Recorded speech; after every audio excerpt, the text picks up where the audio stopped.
Okay, so this was the top of turn 3.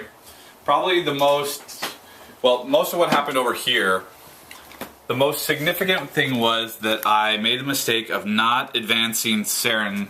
Her current location is here, but when I started my turn, she was about here approximately. And I got excited. I activated the Seraph, who slipstreamed the Carnivian out of melee range with Mulg, who was about here. The Carnivian was placed about here, gave him a charge lane to E-do me.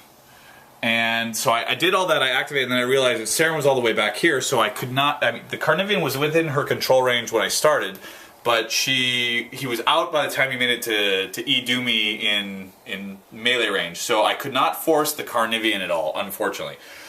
Even still, I got pretty lucky on my dice rolls, and at the end of the day, after all was said and done, I was able to put enough damage on him where he had to transfer. I think did you have 2 Fury for transfer? 2 Fury. So he transferred away probably about 20 points of damage on Fury, and then I still managed to give him, what, another 8? Yeah, about, he's got plenty on him. So, yeah, what does E-do me at? He's got 7 left. E-do me's got 7 left. So that was with an unboosted Carnivian. Let's see, after that, Mulg made a couple of moves over here in retaliation to be pinging on E-do me. The Raptors followed up. They both rolled pretty well too, and with their Weapon Master and the mounts, pretty much everybody hit twice and did a pretty good amount of damage to Mulg. So you can see all the little whelps that were spawned because of that. Let's see, that's Mulg. Yeah, that was Mulg. Because he's such a big model, to get people into melee range and in charge lanes, so we just swapped out for a base. The Scythian was not engaged by the Earthborn Dire Troll, so he charged the Earthborn Dire Troll in this direction to engage there. Got 2 of his attacks off there, which triggered his chain attack, so we put another hit on him and on the Mauler. I was pretty furied out, plus with all the whelps popping up all over the place, that was giving me progressively less and less to hit roll, so I was spending Fury to boost instead of boosting damage. At the end of the day, I did put a pretty good amount of damage on the Earthborn Dire Troll. I think the EBDT has something like 6 or so hit points left. The Mauler's pretty well undamaged, I think. And let's see, the Forsaken moved up, Blight bombed. Saren moved up, tried to ding the EBDT with a Thrown Desper, missed and hit the Scythian. So unfortunately I gave the Scythian grievous wounds. That was a bummer. Let's see, the 2 Deathstalkers activated, killed a total of 3 Fenblades. The Swordsman activated. They killed some more, I think 3 more Fenblades. Over a combination of moves in Vale's battle group with the Stinger, the Typhon, between the Stinger and the Typhon, I took out the majority of the Digmies and some other units over here, the Scouts and the remainder of the Sharpshooters, I think.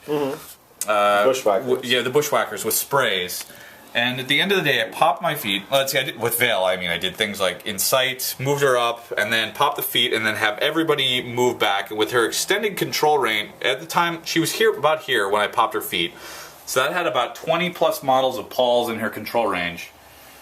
And that had everybody, including the 2 Deathstalkers over here, in Vale's control range. So basically, I pulled everybody back, had the 2 Deathstalkers move over to screen Saren a little bit, and that was my turn. So it was an advance to the rear after clearing out a fair amount of damage. Oh, let's see.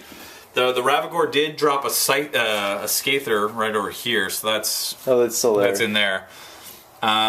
Did some damage to all these guys. Oh, let's see, yeah. Vale also did Rampager, hijacked the Pyre Troll, who came over, tried to do a melee attack against Calandra, but I whiffed, unfortunately, and so she used her Bullet Dodger to move 2 inches over there. I think that was pretty much all the highlights for this turn, though. Can you think of anything else that I'm missing? Anything interesting? Alright, so that was the top of turn 3. So now it's time for Paul to retaliate. We're at the end of turn 3. Alright. And I was able to take down Sauron. You cheated. No, you didn't.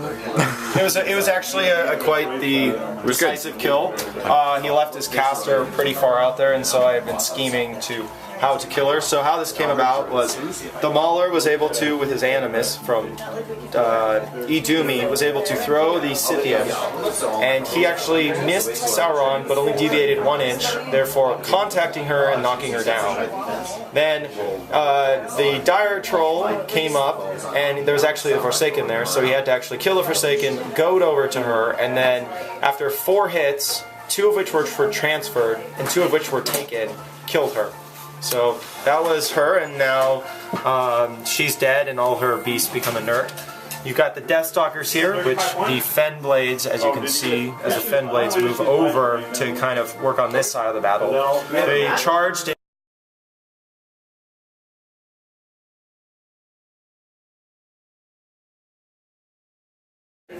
Okay, so the Deathstalker activated, moved up, put I think 4 more damage points on Doomy. Yeah. Or something like that. He's down to 5 left. Yeah, okay, that's pretty sweet. Good. Over here, yeah, I know. Over here, did some more nickel and diming of some guys, but basically I'm kind of consolidating into the forest. Took some pot shots at Calandra. I think I hit 1, did some damage on her for 4, but then missed another one, so she bullet dodged away. And the Stinger came over here, killed a few guys, and that was about it. So, not too much left on my turn. So we're here at the end of turn 4? 4? I think we're 4 here. So we move. So basically what happened here is the trolls moved up. I was able to charge the champions with some buffs and Calandra's feet. I took out the Ravagore and the Seraph. With the champions, I overkilled over here, but it was great. Over here, the Mauler took out this Deathstalker, and this Dire Troll took out this one. He moved over here to start progressing this way. Mold went this way. He Doomy, he healed for 3, and he didn't really move. I don't think I even activated him. No. Okay, I'll have to activate him after the turn. Or after the video. Okay, so that's the end of my turn.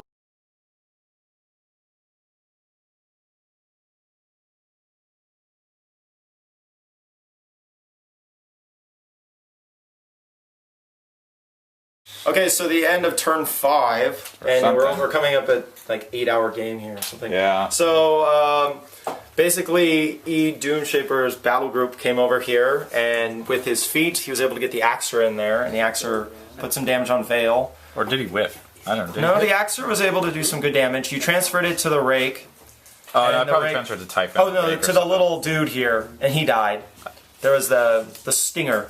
Right. You transferred the Stinger and he died. Regardless. Regardless, Vale is now dead. Yep. Through multiple clusterfucks of whacking and wailing at her. That sounded bad. I know. Alright, good game. Good game.